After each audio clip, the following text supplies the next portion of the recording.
Everybody. We are back for our first interview. Today I have none other than WCW and WWE superstar Ernest the Cat Miller. Ernest, how are you? Man, I'm good. Can you hear me? How this sounds? How does sound? I can hear Can you you hear pretty me? good. Can you hear me okay? Yes, I hear you nice and clear. All right, good. Well, I got a couple of questions for you today. This should be a short interview. Uh, how did you break into the business and who trained you? Well, the way I broke into the business was it was pure luck. I was actually training karate, and one of my karate students happened to be Eric Bischoff's son. Oh, So Garrett? Eric Bischoff, yes, his son Garrett Bischoff, Hmm, and he was a really good martial artist. So throughout the years, have been training him a couple of years, and I never knew who his father was. Because his mom used to bring him in all the time. Gets Eric was on the road a lot. So eventually we got around to it. I met Eric. Eric liked me. He liked the stuff he saw me doing martial arts. He said, "Hey, I can open the doors and get you in." And that's how I got in. that's fascinating. And so, your run in WCW is a pretty memorable one, if I'm not mistaken. You got to work with a lot of the big names like Jeff Jarrett. How was it working with him? Man, it was okay working with Jeff Jarrett, but Jeff Jarrett came kind of in the ending stage of it, and it's really, I mean, it was going good still. We were still doing really good numbers, but Jeff Jarrett came in kind of in the later part, and he was one of the big names I worked with, but I worked with Hogan, Tonga. I worked with a lot of big DDP, Bret Hart. I worked with a lot of them in WCW, Roddy Piper. So I got to work with everybody. Well, I'll ask you a little bit more about that in a bit, but next we got a question about the wrestler. You were the main villain in that movie, if I'm not mistaken. I've never personally seen the wrestler, but I've heard it's a Hey man, fantastic how you movie. how in the hell you gonna talk about it if you ain't never seen it? How can you be a wrestling fan if you never seen the greatest wrestling movies, one of the greatest wrestling movies ever? Well, I get you got me there. I don't know, but I Yeah, do you want to that, ask that you. I'm gonna give you some homework. You go watch that movie. Yes, sir. I will watch that movie. I'll watch it as soon as I can.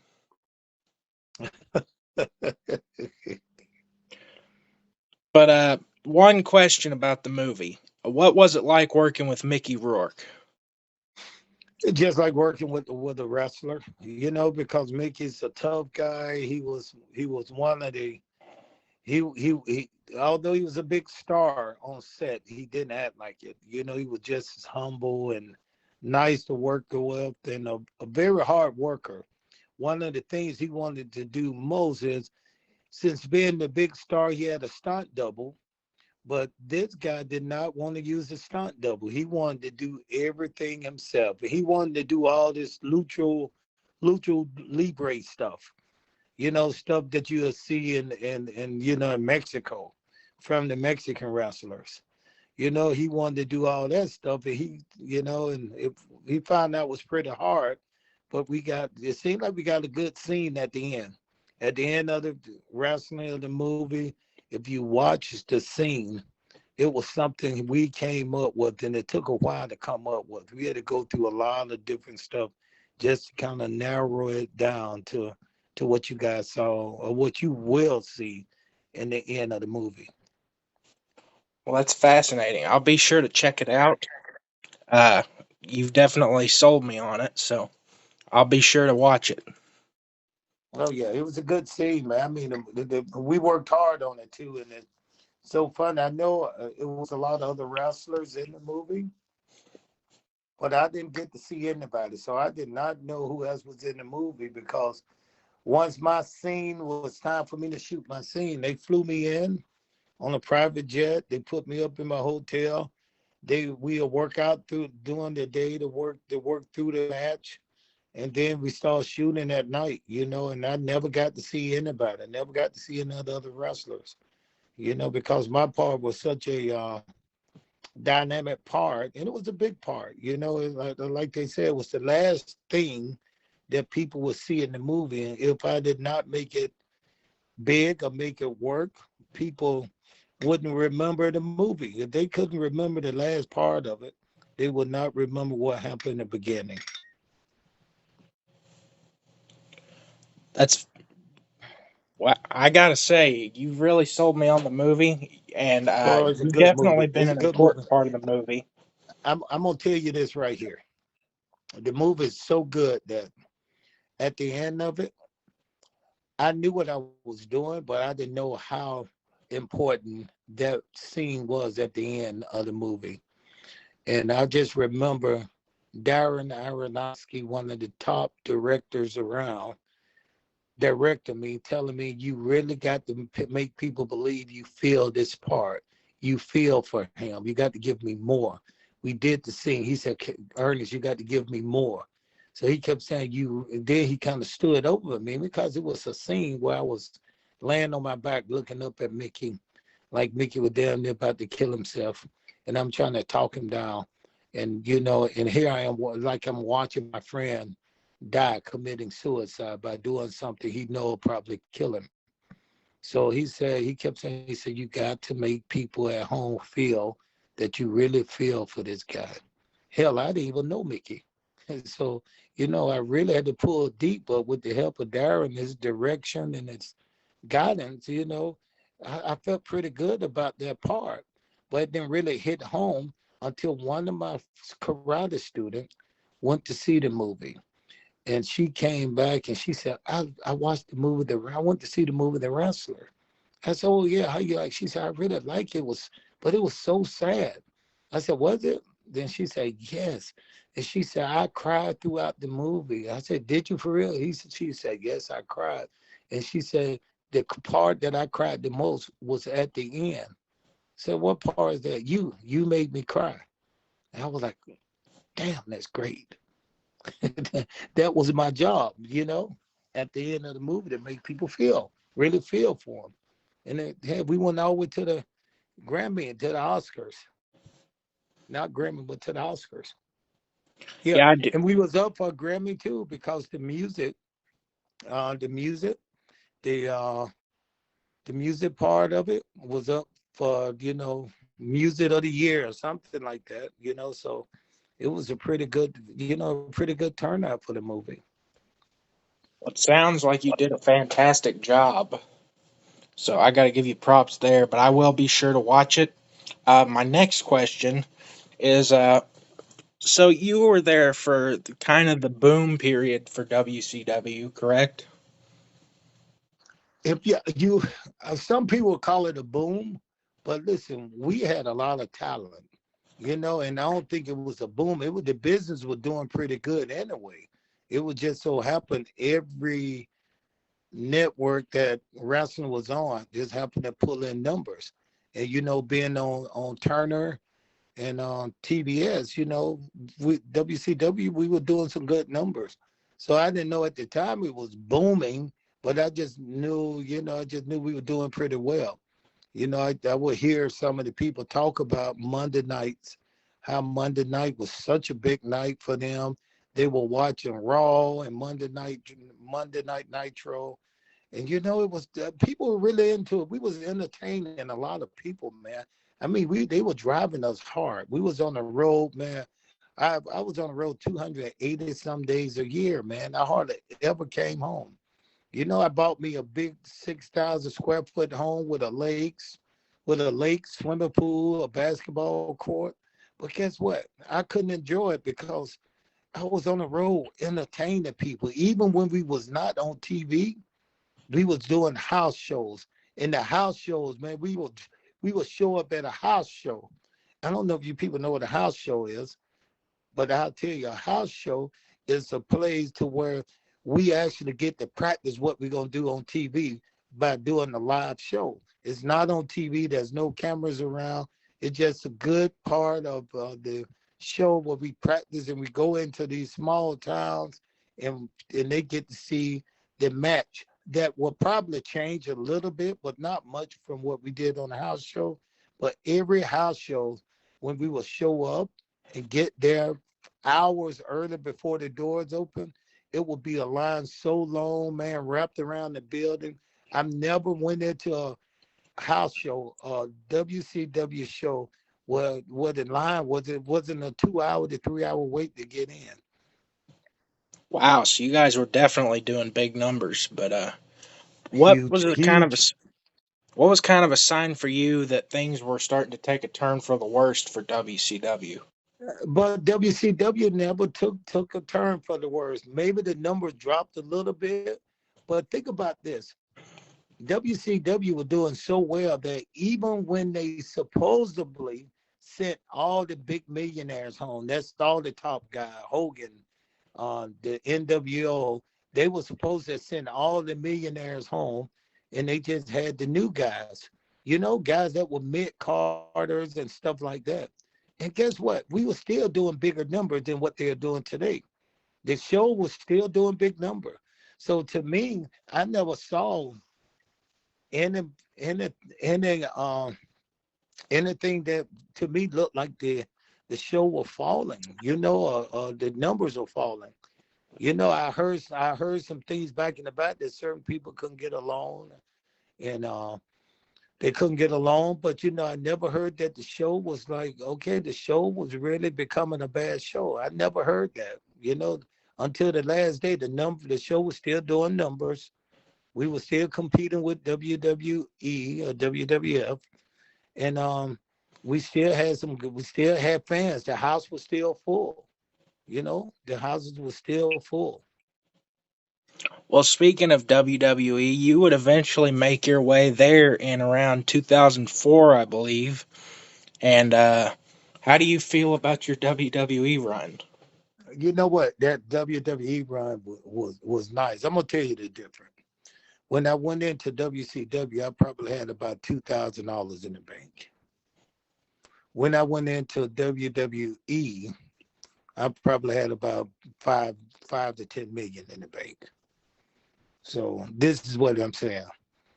It was hard to be hungry to do what I had to do all over again in WWE when when I had everything a man wanted.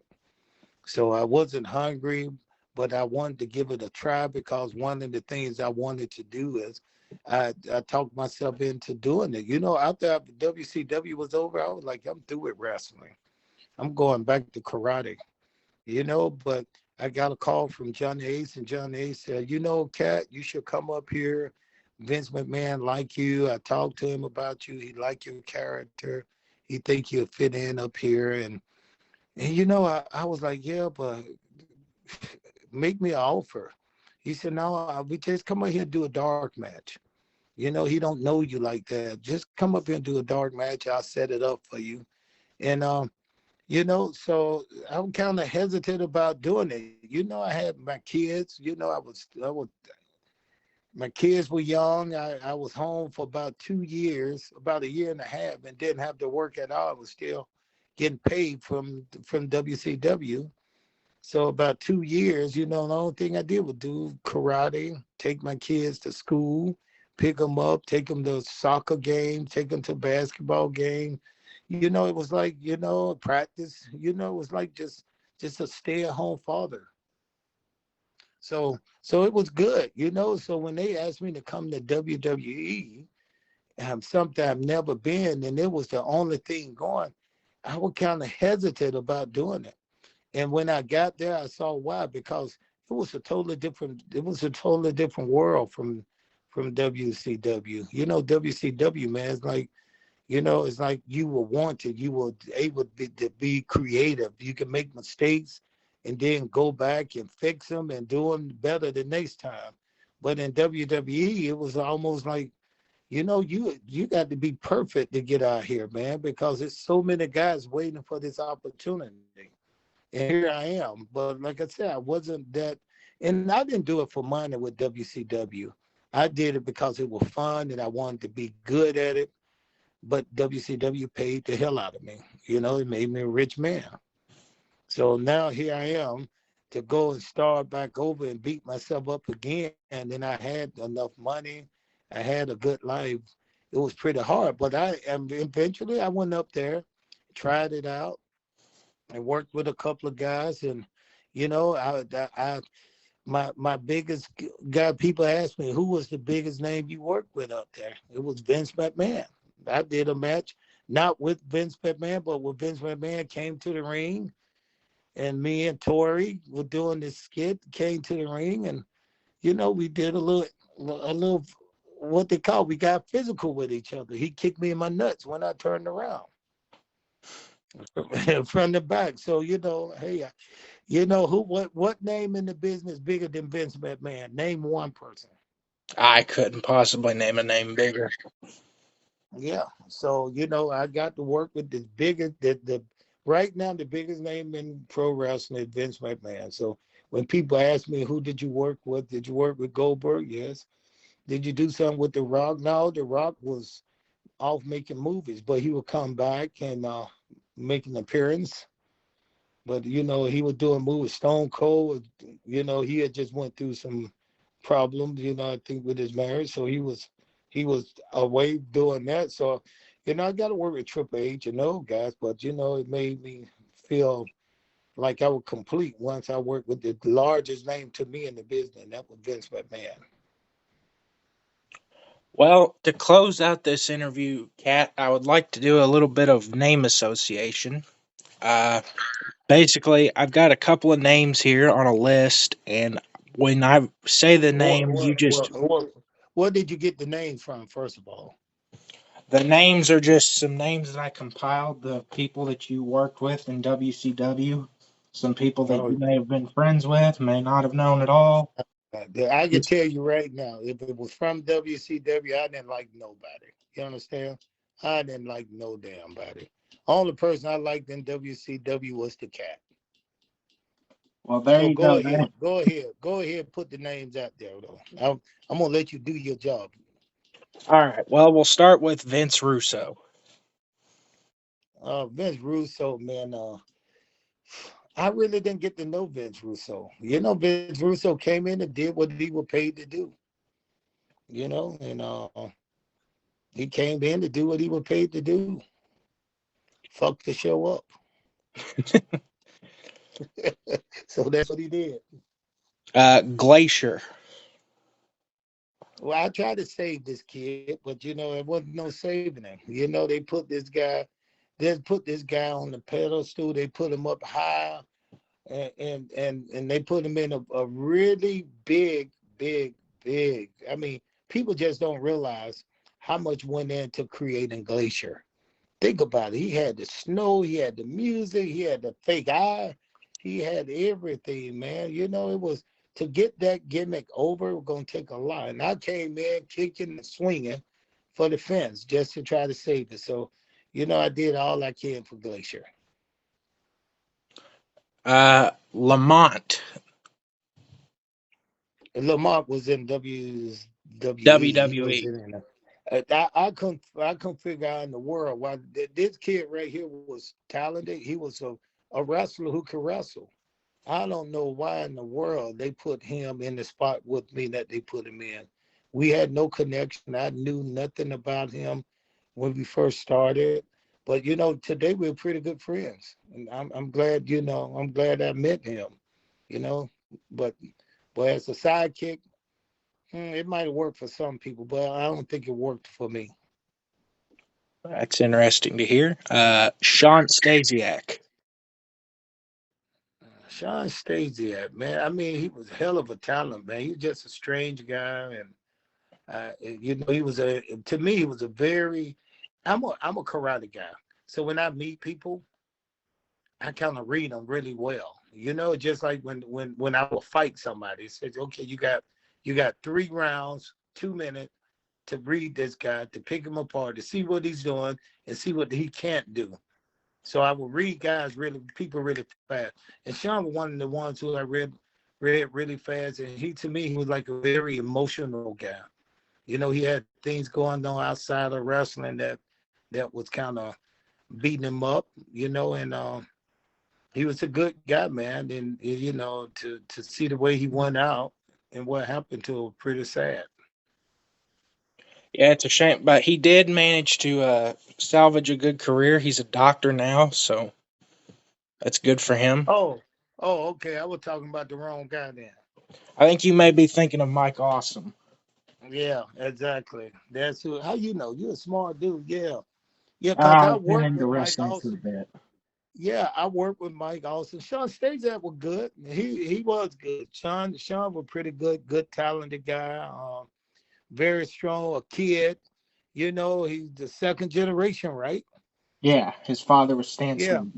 Steve. Yeah. Yeah. He was humble. He was a good guy. He wanted the young guys to come in, and I used to love to work with those guys, and they didn't work there very long because once they start getting things started working for those guys, Vince McMahon came in and shut it down, and but he was a pretty good handle, good body, physically great shape. Well, we'll finish off this interview with one of the biggest names in the entire industry, Hulk Hogan. What you want to know about Hulk Hogan? He didn't call me the N word. Well, I mean, just did how was he to be around? Did you ever have any talks with him, or anything like that? You know what's so fun? When I got into business, Eric Bischoff brought me in. And Eric brought me in, but he didn't put me in. He just brought me in to say, here is the world of wrestling. Go out here and see if you can make your way. He didn't give me any direction, guidance, because I didn't need it. So I had to feel, he just got me in. He did what he said, he got me in and paid me good. So he got me an Eric first initial thing when he told me and say, hey, I can make you a very, very wealthy man. And when I got in, Eric did exactly what he said. He paid me good, and I went by and I started learning my way, and I met a lot of people. Man, think about it.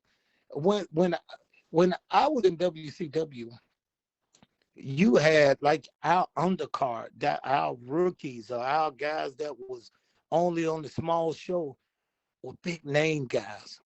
Think of we had Jericho and Chris Benoit and we had all those guys, and those guys wasn't even on TV on Monday night because you had bigger names. You had Macho Man, you had Goldberg, you had Nash, you had NWO.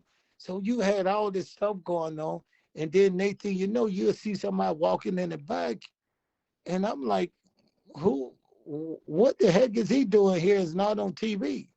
It was one of the big name guys. It was like working in all being a basketball player, being at the All-Star game, where everybody the All-Star.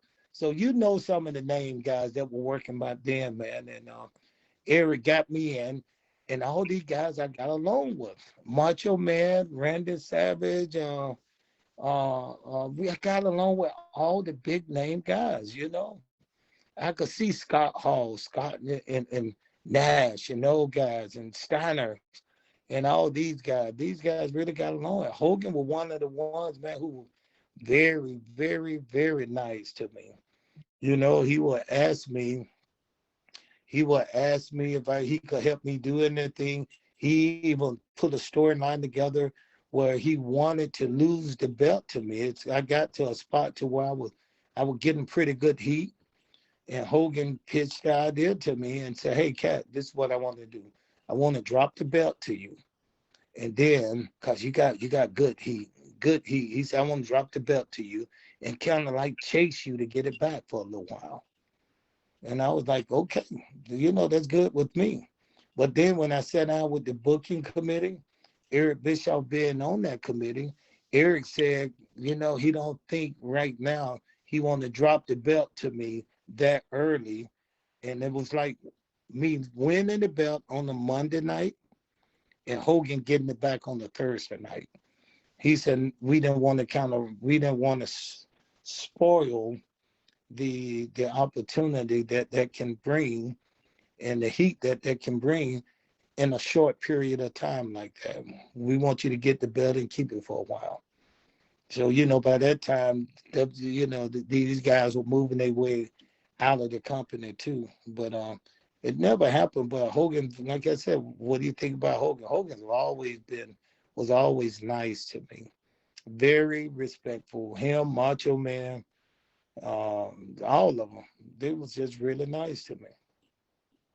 Well, that's good to hear. And this will be the end of our interview. Kat, I want to thank you for doing this with me. Okay, brother. And listen, I'm glad you brought me on, and I wish you a lot of success here with this. And you got me if you need me again. All right. Well, thank you very much, Kat. All right, there, brother. Have a good one. You too. All right. This has been our interview with Ernest the Cat Miller. Thank you all for watching, and please tune in again.